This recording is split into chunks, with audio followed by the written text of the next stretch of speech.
and I wrote this. It's called The Line Gets Thinner.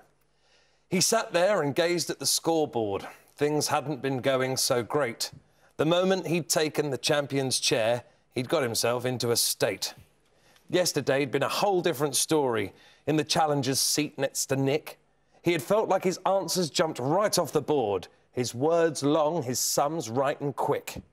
The conundrum, it hadn't been crucial, yet the moment the thing was revealed, he'd buzzed in under a second and for 10 extra points got congealed.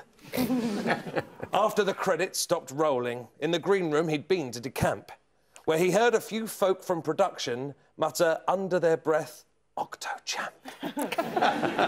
But today, all that promise was broken. Some kid barely out of short trousers was 15 points up by the end of part 2, having played axolotl and browsers. So he knew that he needed to man up, to focus, zone in, get a grip, to forget what had happened thus far in the game, to hunker down, centre, let rip. He could feel his lungs rising and falling. The blood in his temples was jumping. As the co-rival picked his 9 letters, his dander was up, his heart thumping. He wrote down the letter selection, saw some 4s, then a 5, then an 8, and then... No, he couldn't believe it. It can't be. Yes, is it? No, wait. And just as he started to check it, the half-minute music went boo! Should he play the safe 8 or just chance it? Oh, what was a poor boy to do? In the stress of it all, he was drowning. His opponent, when asked, declared 8.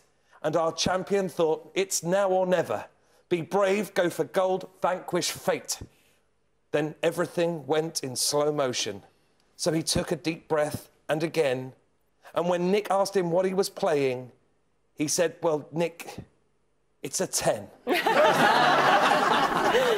Brilliant.